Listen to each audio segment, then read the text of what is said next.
Welcome to episode 28 of the LAN Partners Podcast. I'm your host, Connor, and I got my good friend with me, Matt. Hello. And a strong friend of Dave. Yo. So this week we got a action-packed episode. Matt is going to talk to us a little bit about Uncharted 2.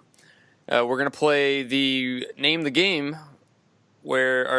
Game, where we just kind of read reviews off of Steam or other websites, and then we guess the game that person's reading from. I will be talking a little bit about Battlefield 1, more of just like what I would want out of this game, what I wanted out of this game playing it, and what it actually was. The discussion for today is we're going to do a comparison between PS4 Pro and the Xbox One X. Couple news stories for you, then we're going to close out episode 28 with our top 3 Mario Kart levels. Who we are is just we are 3 gamers who have full-time jobs, families, and other hobbies. Our goal for this podcast is to give suggestions of games for people who don't have a lot of time to game, so that precious hour or two you have isn't wasted on a game you don't even like. We talk about new and old games so you could find the best game that fits your style. Please download the podcast by Apple app, Stitcher, Google Play for you Android users, or go on iTunes and hit subscribe. That way you get our weekly episodes uploaded to you every Wednesday. If you have questions, discussion topics, or list ideas, please message us on Facebook, send an email, thelandpartners@gmail.com, or just leave a comment. Also, check out our LAN Partner Twitch page. We've been uploading a lot of gameplay videos on there for you. Let's go ahead and kick off. Oh, before we do that, quick announcements. Big addition to the LAN Partners Podcast. Uh-oh. I am a new owner of a Switch. Ooh. Yep, got it. Boo. Got it over the weekend. Very excited about it. Welcome. I now have a Switch. Let's go ahead and jump into some Uncharted 2. Matt, tell us a little bit about Uncharted 2. Now, before you do that, though, Matt, the reason we're talking about Uncharted 2, you might be wondering, why are we talking about such an old game? The reason is because of the whole Uncharted collection that is a collection on PS4. So if you're somebody who's looking to invest in the collection or invest the time, really, is we want to individually review each game so you know, like, okay, like I could play 2 and 3 or 1 and 3 and still get a good gist of the whole series. So that's why we want to talk about each game individually and then build up all the way to Uncharted 4, which we talk about after we finish the collection. So, Matt, take us away. All right. So Uncharted 2, Among Thieves is the full title of the game. Action-adventure game developed by Naughty Dog and published by Sony Computer Entertainment. And that was originally came out on the PlayStation 3. It was announced December 1st, 2008, and then finally released in October of 2009.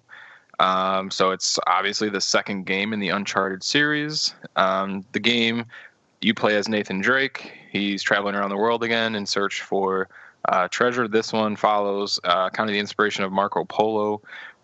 So you're kind of following his footsteps through Asia, and that's kind of the setting of the game. The new big thing about this game is they introduced the new character of Chloe Fraser. So she's someone who helps you along in your adventure, and she also becomes kind of a flirtatious / love interest, I guess, of Nathan. And then, of course, Elena's in there, which that creates tension because Elena was in the first game with Nathan. So there's some kind of rivalry between Elena and Chloe that go on during the game. And then, of course, Sully's in the game, the older guy that smokes the cigar and kind of the experienced treasure hunter who is kind of like a mentor to Nathan. The thing about Uncharted 2, so I remember if people go back and listen to the Uncharted 1 review that I did, Uncharted 1 is still a good game, but Uncharted 2 is what kind of escalated the series to a very high point. So this is where we started to... Yes, this is where we started to see kind of these crazy, insane action sequences and just massive production values within the game. Really great character development and kind of communication between the characters in the game, which was Uncharted 1 did kind of lay the foundation, but Uncharted 2 just took it to the whole next level. So some of the pros about this game The gunplay, that was a big one. So in Uncharted 1, I'm pretty sure I mentioned it. Getting headshots was really kind of wonky in Uncharted 1. A lot of times you felt like you were shooting them in the head, or you were getting good shots on them, and they weren't really registering. Uncharted 2, I felt like took good care of that. Made it a little bit not easier, but it just felt more fair. It felt like when you were hitting them in the head, it was registering as a headshot. The other thing is just the story. It's impossible not to relate this to kind of an Indiana Jones type character and world. So, and I really love that type of setting. So, it's all about Nate and traveling, and you're going through all these different locations and finding different treasures and things like that. So, and then there's the evil villain that you're trying to stop from getting the treasure before you do, and things like that. So I like that. I like the characters a lot. Chloe is a huge addition. She was such a hit with people when Uncharted 2 came out, that they made that new DLC off Uncharted 4, which is you play as Chloe. So she was a huge impact on the world of Uncharted. And then the humor is still there. A lot of the humor in the game, where you're jumping off massive cliffs, or you're hanging from something like 100 feet up in the air, and Nate's making jokes and cracking jokes about that he's scared, or he's glad he ate his breakfast that morning, things like that. So there's always that kind of little banter that's going on. And then, like I said, the action sequences are just absolutely insane. Uncharted 2 to this day still has one of the greatest opening scenes to a video game. Yeah. Like, hands down.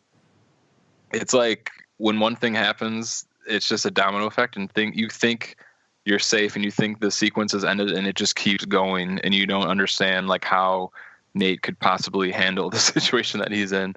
So the action sequences are unparalleled still. I mean, Uncharted 2 still has amazing action sequences that still hold up. And the puzzles in the game, I like that a lot too. So, you get to certain areas where you gotta, figure a little puzzle out in order to open up a door, or to like get some treasure, or, find a different way to get in somewhere. So, and still the same kind of, I will compare it, even though I don't like it, kind of that Assassin's Creed, climbing and, hanging from ledges and jumping and kind of doing that like parkourish type stuff.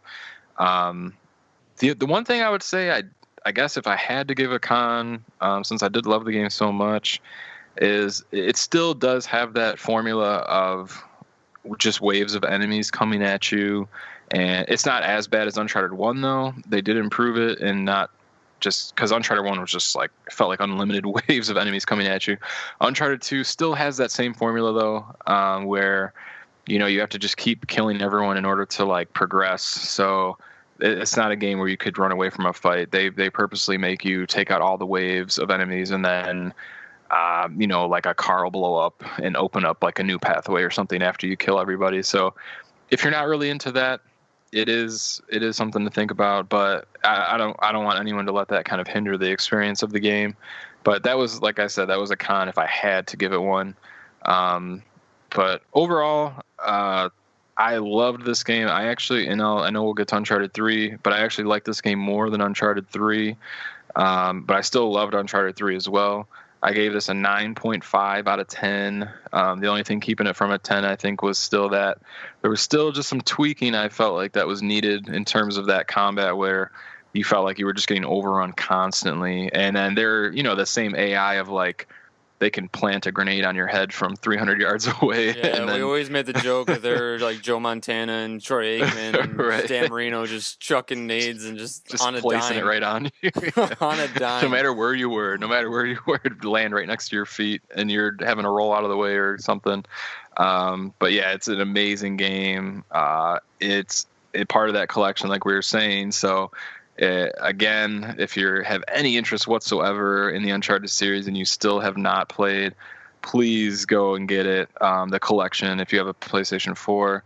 If not, I'm sure you can. If you have a PlayStation 3, I'm sure you can still find used games somewhere. But I think Uncharted 2 makes the collection worth the purchase alone. Yeah. Just Uncharted 2, and like I said, the opening sequence of Uncharted 2 being on that train, and like just the way it opens up, where you're just hanging thousands of feet below you, and you're just hanging there. And like from the get go, you're just like, oh my, what is happening right now? There wasn't, I don't remember a moment like that in Uncharted 1, and then they throw you in Uncharted 2 and just start the game off like that. It was insane. And then just the whole game it gets even better from there. And yeah, just the animations and everything. Like, you feel so connected with that world. Like, everyone, just the way everyone communicates to each other, you know, you feel like it's real people. I don't know how to explain it. You feel like you're almost watching a movie sometimes. Uncharted 2 launched on PS3, right? Yes. That's going to be weird because I think Uncharted 2 is going to go down as a piece of gaming history. One of those games that just set another level as far as the action-adventure genre goes. But it's on this weird time period of PS3 and Xbox 360 era where you won't really think of that as like gaming history. But I think Uncharted 3 will still... People will feel the ripples of that game coming through. Yeah. Definitely. A special game. So let's go ahead and transition into our game for today, where we read a review off of, GameStop or Steam or whatever we have, and then we try to guess what the game is. So I'll go lead off here. I'll bet lead off. You guys ready for this one? Yes. Bring it on. All right. This is off of Metacritic. Okay. Here we go. I'm gonna bleep the words as best as I can. Here we go. Here are the Expletive deleted. Here are the pros of blank. It has good graphics. The characters' voices are authentic. The cons of blank. Gameplay consists of mashing buttons in the general direction of enemies, which appear way too often. Knowing what to do / where to go at any given time is impossible due to the poorly executed story sequences. Stages are lifeless and utterly mind-numbingly boring. The inner world transportation minigame adds nothing to the game and is unfathomably annoying. There are so many minigames in this game that are completely unrelated to one another and add very little, if anything, to the rest of the game. Parts where the story is revealed are few and far between, and they certainly don't make all of the work of getting through the various worlds worth it. I love Blank, but I think this game is a clear indication that they are abusing the fame that they have earned in the past with games that are actually good. It is a chore to play with little reward. Don't get it. Don't get it. Anything? This is a tough one. I'm going kind of tough on you guys this week. I was gonna say I'm trying to think of the mini games. You said they were like pointless or something? I got another one that is going to be a dead giveaway.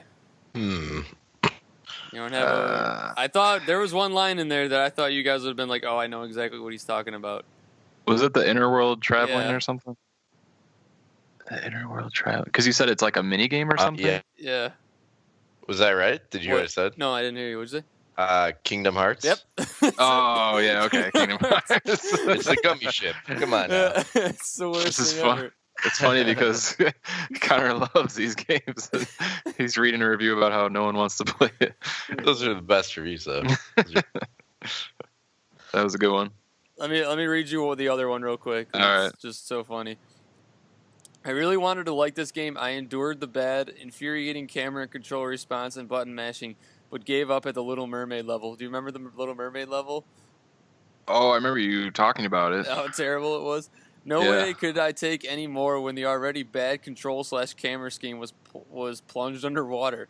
I picked this up a year later for another try. The game art and cutscenes are just so inviting, and I really wanted to like this game, but I gave up even sooner than before with the renewed distaste for the gameplay. Too bad. It looks so good. I fully believe this is the most overrated game of all time. Oh. Whew. Holy cow, it's scathing. They've got some issues. That left a scar, man. All right, Matt. And to think somebody said overrated. Who even liked that game? All right, mine's kind of long, and I have some bleeps in mine as well. Okay, so we'll see. I think you guys should be able to get this one, but we'll see. It's a little confusing the way I'm going to read this. All right, so this is from Steam, and it says, it's like Far Cry and Mirror's Edge got married and then later had a divorce, and Mirror's Edge married Dead Island. They had a baby, but the baby actually belonged to Far Cry, and Mirror's Edge knew that, but Dead Island was all, what the bleep is this? Where are the zombies? And then they had another baby, and this one belonged to Dead Island. And Dead Island found out that Mirror's Edge was lying to him, so Dead Island shot his wife and then himself. So then afterwards, Far Cry's kid and Dead Island's kid had incest, and out popped this game. So yeah, this game is pretty good. Yeah, I know it. Do you want me to say? Go for it. Connor, do you want me to take this one? Oh, let me just think for 2 seconds here. It's too much. There's a family tree going on, and I think I knew it from the maybe like third line, but I want to guess. Let me give a guess. Let me give a guess real quick. All right, can I do my guess before you tell him if he's right or wrong? Then. Yeah. All right, Connor, do yours. My guess is DayZ, but You're incorrect. Okay. No, I was gonna say we've done DayZ before, so I'm like, I can't. I know we can't do DayZ again. All right, it was a good effort, but the correct answer is Dying Light. That's correct. I was close. Another Connor had to zombie break game. out the genogram. I know. It's the parkour that gave that one away because it said Mirror's Edge, and that's all parkour. Right. And Oh yeah, I know. you got Dead Island. It's the Dead Island developers. I think Silver, Quicksilver, or something like that. Yeah, something like that. Yep. Yeah. Nice. Way to go, Dave. Good work. All right, Dave. Way to go. Tell us yours. All right. So my first one is body perfect, fixed, but limity loot cases. My career item all locked. Career item all locked. Oh my goodness. A loot box game. We were just talking about Could loot be like boxes before we Counter-Strike or like Overwatch. I got 3 reviews. It could be a number of things. That could be a lot. That one made me laugh really hard. It also had, it looks like several hundred upvotes, even though it's hardly English. Okay, here's the next review. Ready? Okay. The last blank game I played was 2008, and oh boy, this game has sure changed a lot. For the worse. Expletive deleted animations. Expletive deleted dialogue. Clunky gameplay out of the ring. The entire gameplay do-over made some years back have totally destroyed the feeling of this game had. Oh, it's WWE 2K. Name of the year. From 2008. What? Oh, outside the ring? What else could it be? Outside the ring. UFC? The terrible UFC games? Because those games are pretty bad. They had a bad. Okay, so are we allowing a full series, or do we want a specific game? Like if for example, it's not Madden, but if my answer was Madden 10, are you happy just saying Madden? Do you want me to say you're correct? WWE 2K14 was pretty garbage, so it might be that one. Is it? Okay, so you're on the high. I know, but he said he played it. Past. It was okay. Like it's gotten worse, right? Okay. Do you have one more? You're hot on the trail. Okay, here's the last one. Love this game already. Runs butter smooth at 1440p with max settings on my GTX 1070 setup. The matches are so much more fun than last year. It just needs to feel more like the real blank shows. I've not experienced any lag so far and very few bugs. Oh, and blank still sucks. And it was somebody's name. So that might be this year's one. It is indeed. It is WWE 2K18 and lots of Roman Reigns hate. It was like every other article I had trouble finding one that was not about Roman Reigns. One of them was really funny, but it would have given it away right away. So here's your bonus one. It said, game still sucks. Still crashes when Roman Reigns turns heel. I thought your first review, I thought it was WWE because you said something that reminded me of it, but I'm like, I don't know. I have no information to go off of. I didn't know they had like loot boxes. Yeah, I knew WWE had loot boxes, and you said something else that keyed me up on loot boxes for WWE, but I'm like, it can't be that. Yeah, but, I forgot that they like my everyone's doing loot boxes something. Now. That's a 2K. Yeah. All right, so that was our game. Let's talk a little Battlefield 1. This is more going to be what I wanted out of this game than more of a review, so let me just give a little background. Released in October of 2016, developed by EA. the game is set in World War I. So right off the bat, it's like, why are we going back in time? Why are we going back to extremely a war that had little imagination on as far as weapons go, and they're making it a real experience, trying to give us a real experience with a lot of fictional twists, obviously, but just the weapon and everything like that were set in real. So it's set in World War I. Now, here's how the game starts.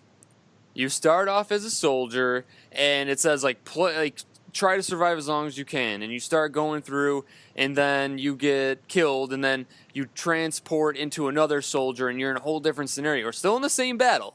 So it's not like you're completely going to a different part of the world or a different part of like a whole separate area. You're in the same battle, and you just take over a different character that's in a different scenario. You die with that character, so then you move into a different character. It keeps switching you back and forth between all these characters. Every time you die, you take over someone new. I thought that was awesome. When I was playing that intro to this game, I was like, oh my god, this is going to be great. Like, I can't believe that I was so wishy-washy about this game, because I borrowed it from a friend. I didn't want to play it. I have no intention on playing the multiplayer. I'm like, I just got to see this campaign. Like, I want to see if it's actually good. And the intro to that, the way they did it, it was so good. Matt, I know you owned Battlefield 1. Did you play through the intro? I went through the intro, yep. I got through the intro. I thought it was cool. It's something different. Yeah, you just said exactly what I wanted you to say. It was something different. Now, here's what happens after that. They take you into 5 separate, boring, mind-numbing storylines for characters that I have no relationship with. I don't care what they're doing. The first one you do is a tank one. Yeah. Name me a game that was good with tank missions besides Battle Tank from Nintendo 64. You can. I've never done as far as my memory goes, I cannot tell you a time where I've been like, man, that was a really cool tank mission.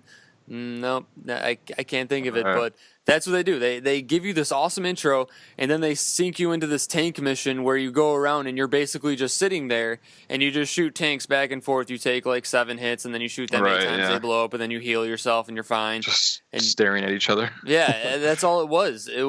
It's not fun. And then they take you to you're flying an airplane one. I mean, that was okay, because flying airplanes can be fun, I guess.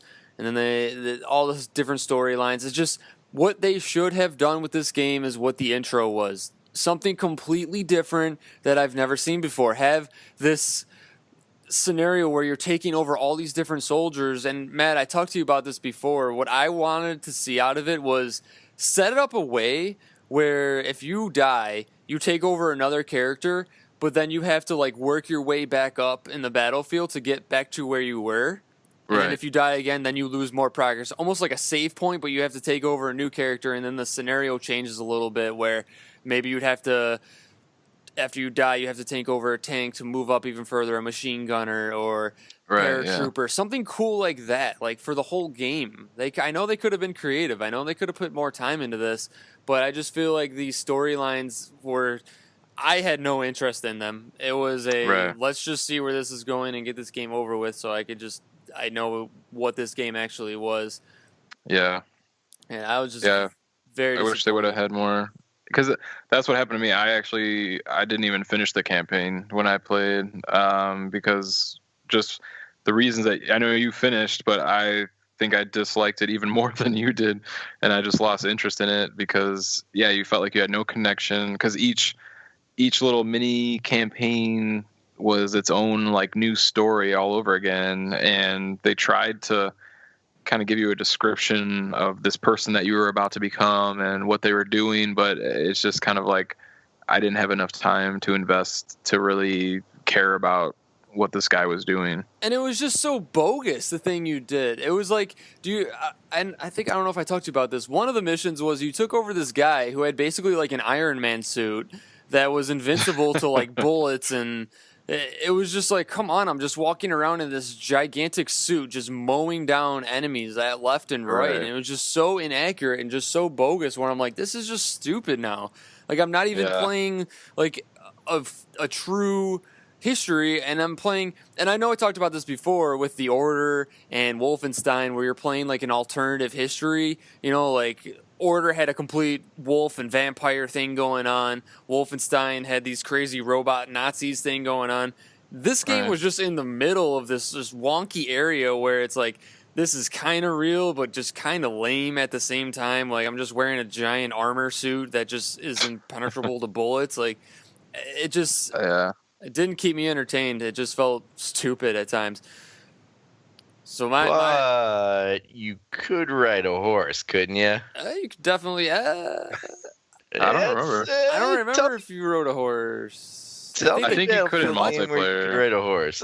I never played the multiplayer. I don't remember in the campaign. Oh, okay. No, you're right. You did ride a horse in the campaign because I remember the final. I know you did. The final mission is you going around on a horse and throwing grenades at this train, which was the dumbest mission anyway. But True or false? Would that have seamlessly been able to be included in a American Revolution Battlefield game where you are Paul Revere? I would have loved to see it. It would have been better than fantastic. This. Well, that's 9 out of 10 for me. You go ahead and give your ratings on this. My overall to Battlefield 1 was a 6 out of 10. 6 is, okay. Everything played nicely, I guess, but the story was not very creative and left little to be desired. I hope that they can learn from this and be better. Do something different. We've seen the first-person shooter campaigns. Like we've seen everything. Let's do something different. Why are we giving it another? Let's just do another boring campaign. Yep. Okay. All right. Moving on. Before I get too upset about Battlefield 1, let's go ahead and transition into the discussion for today. The PS4 Pro and the Xbox One. I know that Black Friday is coming up next week and Christmas is right around the corner, so a lot of people are making some decisions whether or not they want to go with the Pro for its own reasons or the Xbox One X. So we just want to break down the differences between the two systems so you can make the best decision. So Matt, how about you just lead us off with the PS4 Pro? Just tell us a little background about what to expect out of this console.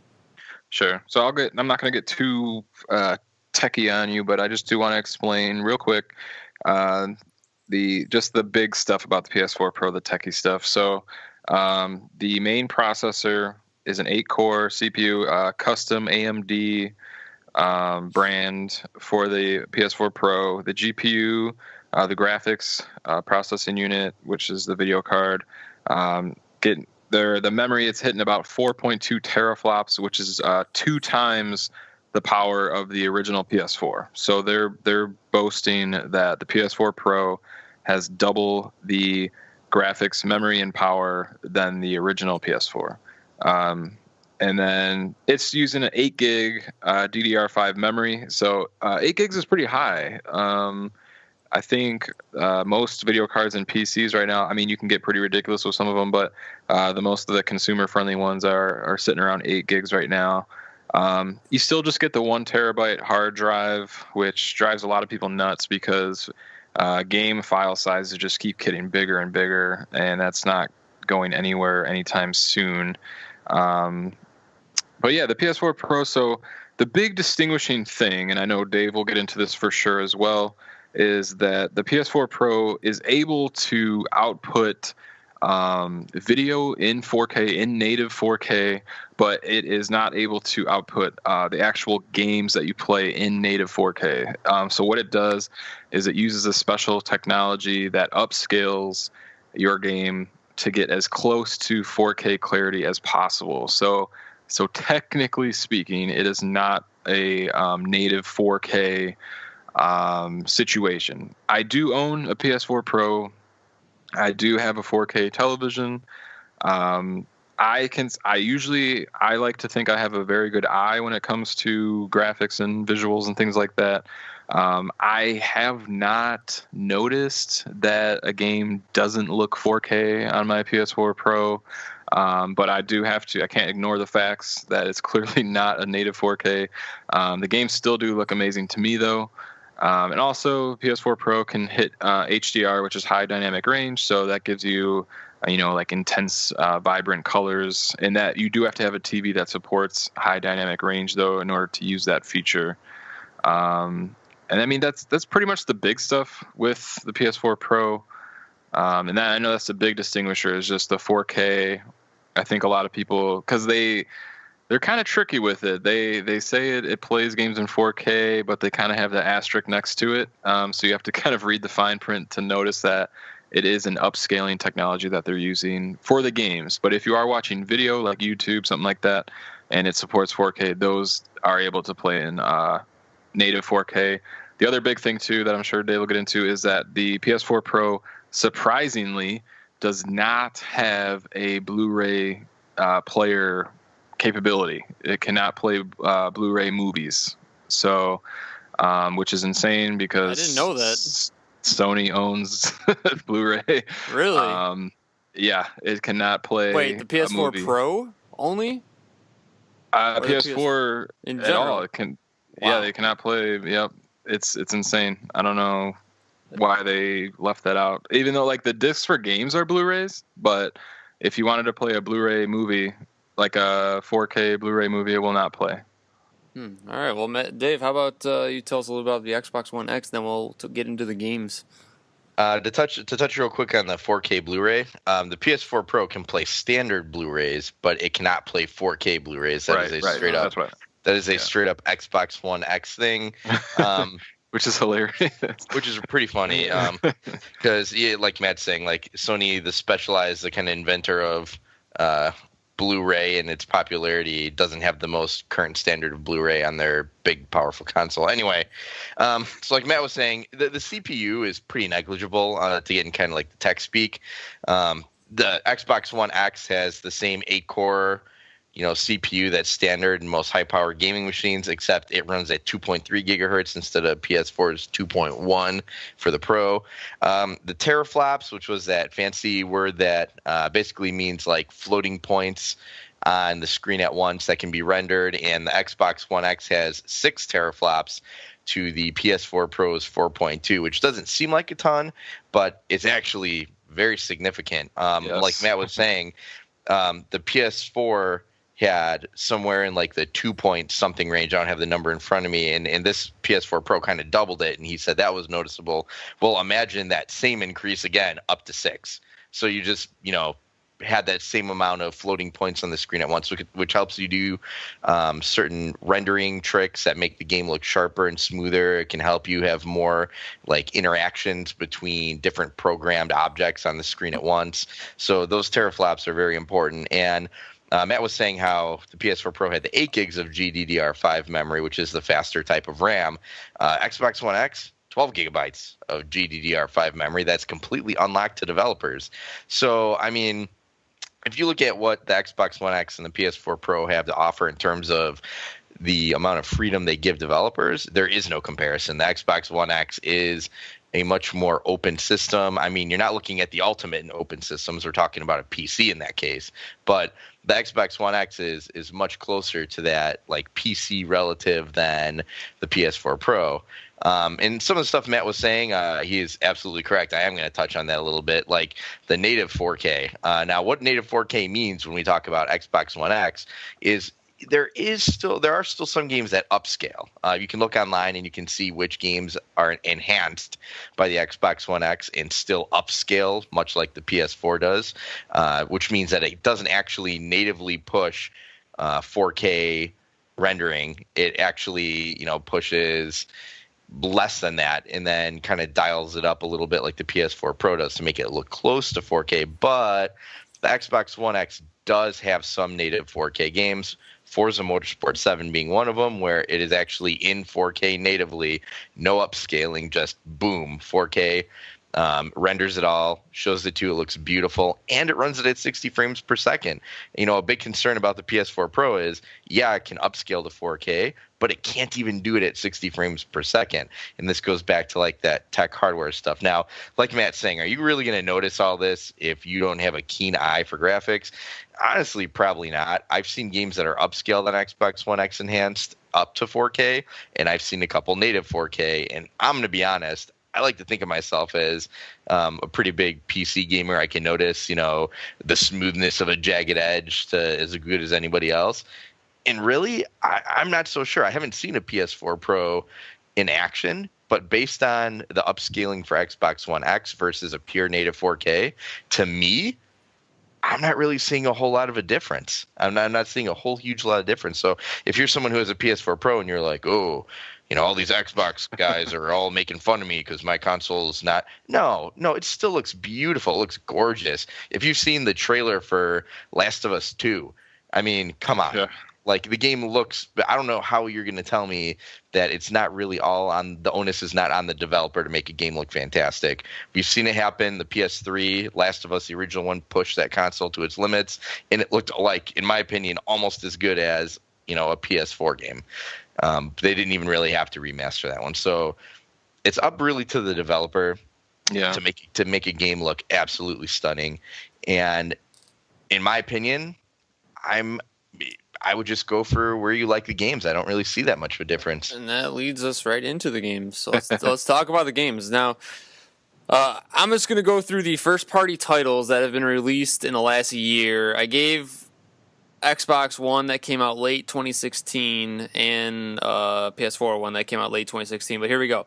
So for PS4 this last year, Horizon Zero Dawn, Persona 5, the Yakuza games, Neo, Nier Automata, The Last Guardian, which was a late 2016 title, Uncharted: The Lost Legacy, MLB The Show, which is an exclusive to Sony sports game. So that's, if you're a sports fan, that's pretty huge.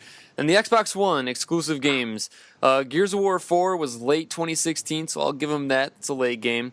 Quantum Break, Halo Wars 2, Cuphead, Forza 7, and Super Lucky Tail. So looking at these games, I think it's pretty clear that Sony's got the edge on first-party exclusives just based on the response from this year. Like Horizon Zero Dawn, that is a critically acclaimed game this year. Neo, even though we didn't like it very much, Neo's been a popular game. Persona 5, an extremely popular game. Nier Automata, another one that's been critically acclaimed. Uncharted: The Lost Legacy, another very popular. These are all popular, have received big franchises. Have received attention very well. And then you got the Xbox One, which is just, the depth is not there for the first-party games. I'm looking at this list, like Cuphead, that's an indie game, but that has came out of nowhere and has just been awesome. A lot of people are loving that game. Forza 7, Dave, I know you're a big Forza fan, and you didn't get Forza 7, right? Racing games, I typically wait on those ones, but I'm eventually going to get it, but I like to wait for a price drop. Holla at your boy Black Friday. What's up?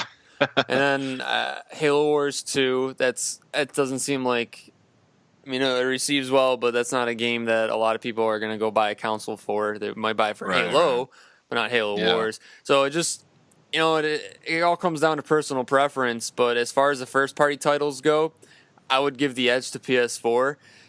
But, and you guys could give your opinions on this, if somebody heard all these games that I just listed and were like, you know what, I'm not really a fan of any of those games, I'm more of the third-party developer that comes across on all platforms, I'd have to give the edge to Xbox One X.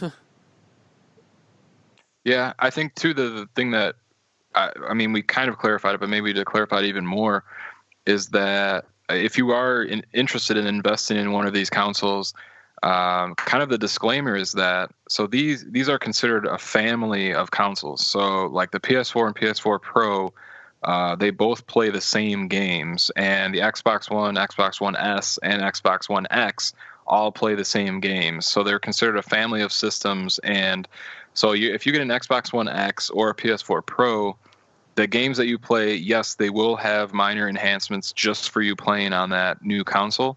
But it is up to the developer's discretion if they want to make exclusive enhancements for that new hardware. So there could be games that come out that you're playing and your friend's playing on the system below yours, but you're getting essentially the same exact experience. So that's something to think about too. And another I know I've talked about this before, but like certain enhancements they'll do, like on Xbox One, it might run in 30 frames per second, and then on the X, it might be able to hit 60, or, and same with PS4 Pro and PS4. You see differences like that where you can maybe change the resolution. Like I know MLB The Show allows me to change the resolution from 1080p at higher frames per second to a 4K locked at 30 frames per second. So it's kind of like, it gives you options a little bit to mess around with the visuals, but it is still up to the developer's discretion if they want to use that hardware. So I don't want people to think they're buying like a next gen console, even though the power's there, because they're not making exclusive games to use that power. Well, staying on the games topic, I mean, you know, I'm obviously one of those guys. I sold my PS4 when Connor is rattling off games like, you know, Super RPG Commando 5. You know, I'm not really too into those games. So PlayStation 4 doesn't speak to my soul. I prefer playing with friends, and I prefer the multiplayer experience over the single player experience when it comes to owning a console. Because if I really only cared about graphics, I'm sorry, I'm getting a PC. I don't really care. We could talk Xbox One X versus PS4 all day and all night and kick and scream. But I mean, you know, my fellow PC gamer here, Matt, can tell you right now that if you really want nice looking games, you are totally in the wrong conversation, because Yeah. PC has had games that look as good, if not better, as the X and the PS4 Pro for years now. This is not like new technology. This is actually just affordable technology. You don't sell video game consoles to people who are elitists. You sell those PCs to those people. So Right. as far as games go, I think it mostly comes down to, like Connor said, if you're only third party and you don't really care about first party because you don't like either first party selections, I don't know, maybe go with the Xbox One X. I would actually say go with where you have more friends. I mean, as terrible as that sounds, I've talked to these guys about this a million times. The reason I even chose to make Xbox One X Xbox One my primary console over PS4 is because I mostly do play third-party games. In the first-party games that I play, I enjoy playing with these guys. Connor and Tony and I have been playing Halo recently, and it's something that I cannot do on a PS4, and it's one of my favorite things to do is get online with these guys and play some Halo. Best friends club. My buddy, best friends club. But my buddy Tony and I, we play Call of Duty. It's a game that we all buy every year, except, you know, Connor, like Matt, Tony, and I, we buy Call of Duty every year. Where do all my friends play that game? Xbox. So for me, it's a matter of not only like who has better first party exclusives, it's a matter of like where do I want to be playing with my friends. You know, Xbox Live is reputable for having a stronger online component. Third party tests show that it's more stable. It's just it depends on what you want. But if you are like, you know, Connor and, you know, Bloodborne and you know, Persona 5 and all that stuff makes you feel all giddy and tingly inside and you couldn't imagine life without it, then obviously you're going to need both or a PS4. So closing thoughts on that is, I think for me personally, like the PS4 first party lineup is just you can't avoid it. It's just there's just so many must plays on there for me. And Matt would agree with me on that there's just so many. Just you got to experience some of these games. But for the Xbox One, like Dave was saying, it's the social component that they planted that seed with the Xbox 360, where, if you remember, we talked about this before, the PS Network and the Xbox 360, Xbox Live, it was just leaps and bounds better, and everyone just became just social gathering on Xbox 360, and it's carried over in Xbox One. But, so hopefully you enjoyed the comparison of the PS4 Pro and the Xbox One X. You can't go wrong either way. It just kind of comes down to what games do you not want to play. Dave, I think we need to talk about the elephant in the room. Yeah, we do really need to discuss the elephant in the room here. Okay. So Connor mentioned before about getting a Nintendo Switch. No snaps from you guys? The Switch. So Connor joins the Nintendo Switch family, and Matt and I are psyched. You know, he sends us a text message.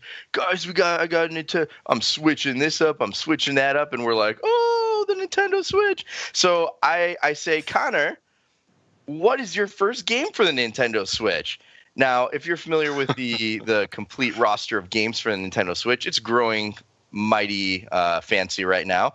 And by the way, the Nintendo Switch is housing the only 2 games in discussion for Game of the Year right now. Connor, what was your first game for the Nintendo Switch? Golf Story. It was Golf Story. Golf Story. Connor got the Nintendo Switch, and his first game, thank you, Matt, was Golf Story. So, Connor, I need to address the elephant in the room. I need you to tell the listeners, because you came up with a compelling argument to us about why you would ever imagine taking Golf Story over Legend of Zelda Breath of the Wild or Mario Odyssey or heck, even Splatoon 2? What was your philosophy behind getting Golf Story first? Well, my philosophy was that Golf Story is $15.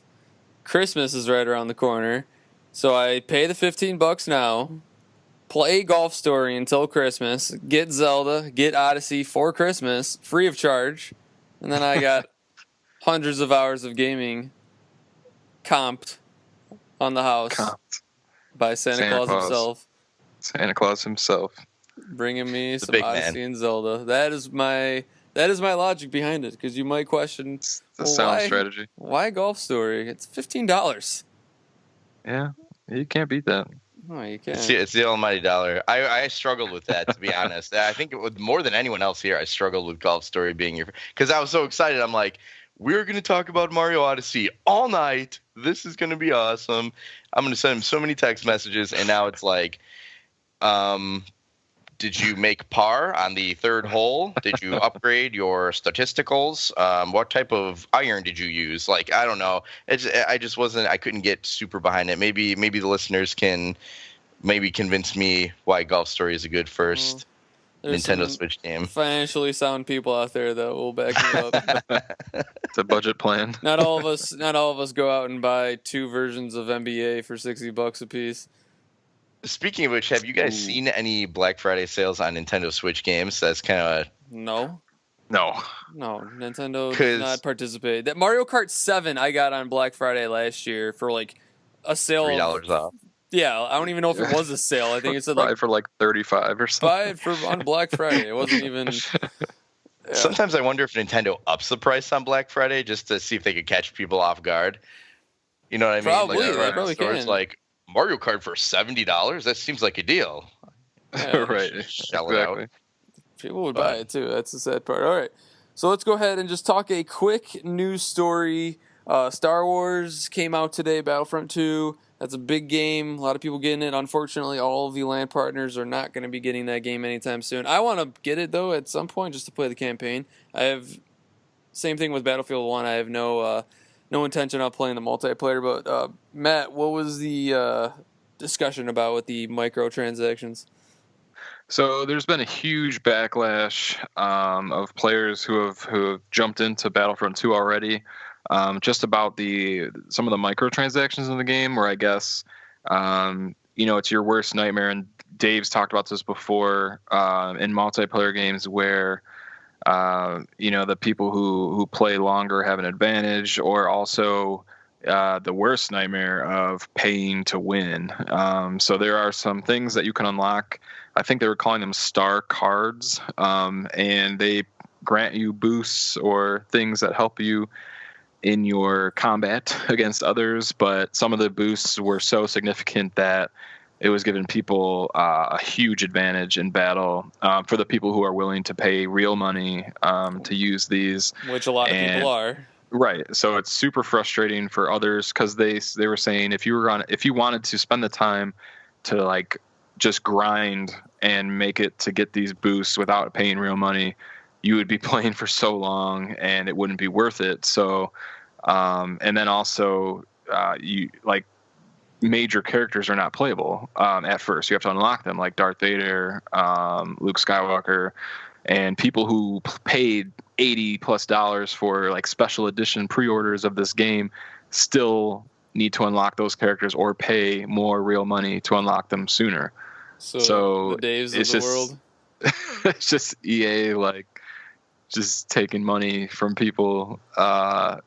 It's insane. And they made a comment on Reddit, because Reddit is a huge user base, and EA had a formal excuse of why the game was like that, and it is now the most downvoted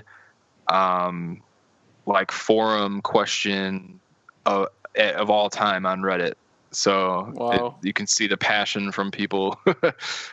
So I've heard that EA is going to try to test around and see what they can do to change it, but either way, like, how do you let a product go out the door like that, when people are going to be upset? I mean, loot boxes are how they're making their money, so. Yeah. It's all about the money. All right, let's go ahead and close down episode 28 of the LAN Partners Podcast with our list of our favorite Mario Kart levels. Matt, how about you go first? All right, so my number 3, I couldn't find the actual name. It's it was like a Boo House from the Mario Kart 7 on the Nintendo 3DS.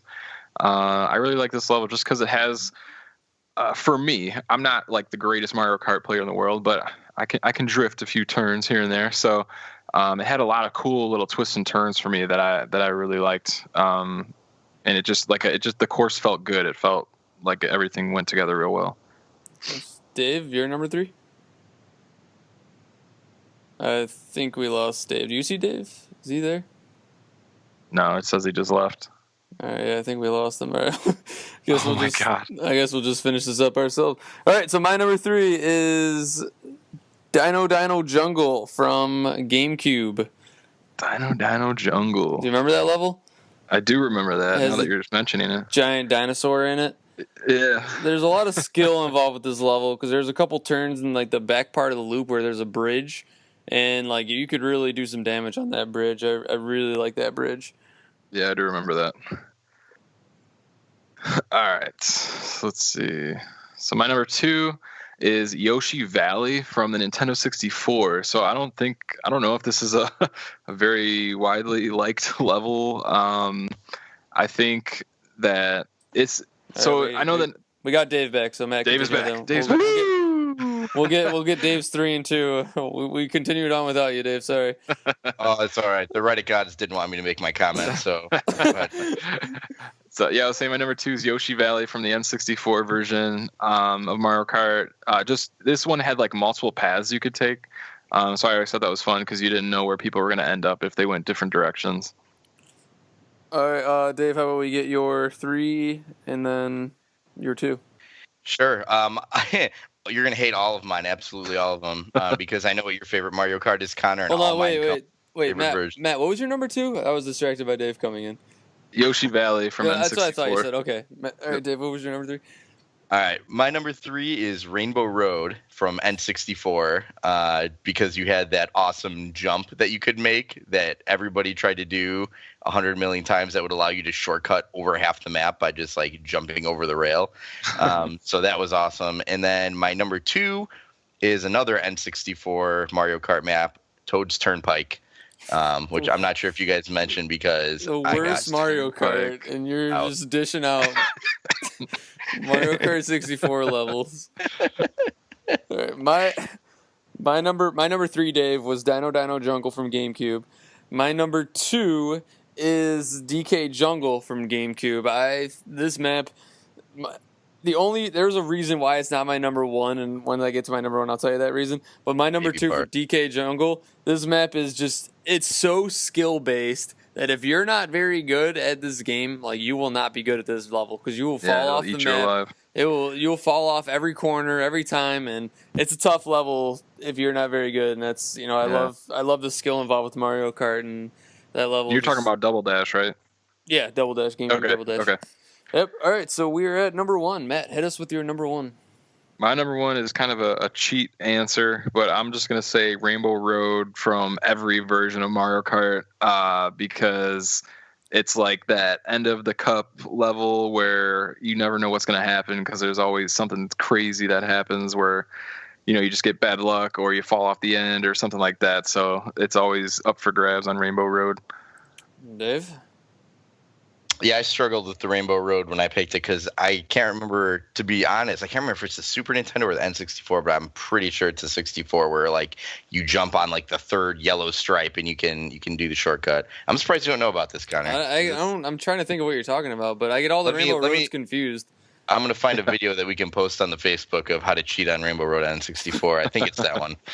My number 1 is from N64. This is a trifecta. Is this like Mario Circuit or Luigi's Raceway? Crown? No, my friend. I know what it's going to be. It's going to be the Wario's Coliseum.